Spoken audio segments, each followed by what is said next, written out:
येत्या 2 एप्रिलला शरद पवारांच्या राज्यसभेच्या खासदारकीचा कार्यकाळ संपतोय। पण त्यावरून संजय राऊतांनी आता एक नवीन दावा केलाय। पवार पुन्हा निवडणूक लढणार असून महाविकास आघाडीच्या माध्यमातून त्यांना राज्यसभेवर पाठवू शकतो असं राऊत म्हणाले। पाहूयात हा रिपोर्ट। मध्यंतरी माझी शरद पवार साहेबांशी चर्चा झाली तेव्हा त्यांनी मला सांगितलं की मी राज्यसभेसाठी ही निवडणूक पुन्हा लढवणार। महाविकास आघाडीकडे संख्याबळ आहे। एकीकडे राष्ट्रवादीचं विलीनीकरण थांबल्याचे संकेत दोन्ही राष्ट्रवादीच्या नेत्यांकडून देण्यात आलेत, तर दुसरीकडे संजय राऊतांनी शरद पवारांच्या राज्यसभेच्या खासदारकीवरनं मोठा दावा केलाय।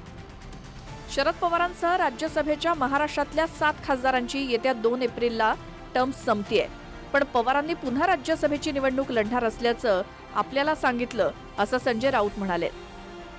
आणि पुन्हा शरद पवारांना राज्यसभेत पाठवण्यासाठी महाविकास आघाडीच्या 3ही पक्षांकडे तेवढं संख्याबळ आहे असं देखील राऊत म्हणाले।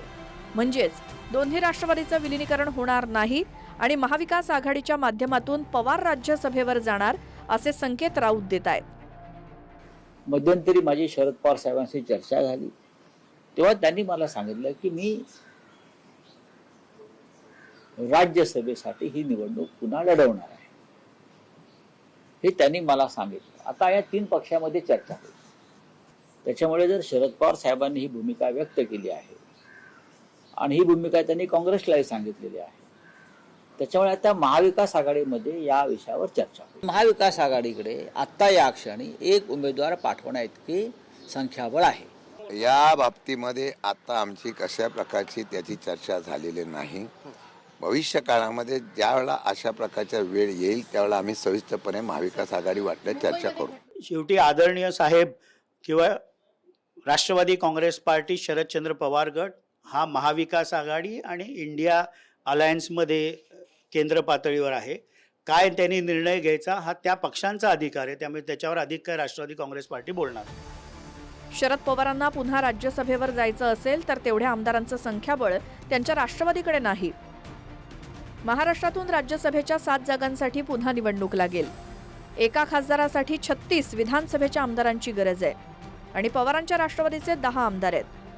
ठाकरेंच्या शिवसेनेकडे 20 आमदार आहेत, तर काँग्रेसकडे 16 आमदार आहेत। महाविकास आघाडीचा एकूण आकडा होतो 46। म्हणजेच शरद पवारांच्या नावावर महाविकास आघाडीत एकमत झाल्यास ते आरामात राज्यसभेवर जाऊ शकतात। तर 6 दिवसांनंतर शरद पवारांना पुण्याच्या रुबी हॉस्पिटलमधनं डिस्चार्ज मिळाला।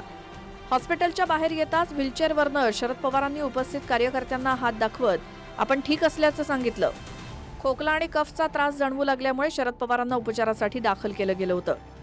आता पवारांची प्रकृती ठीक असून पुण्यामध्ये 4 ते 5 दिवस घरीच विश्रांती करणार आहेत आणि त्यानंतर पुन्हा ते राजकीय कामात सक्रिय होतील। लक्ष्मण जाधव आणि प्रदीप कापसेसह ब्युरो रिपोर्ट, TV9 मराठी।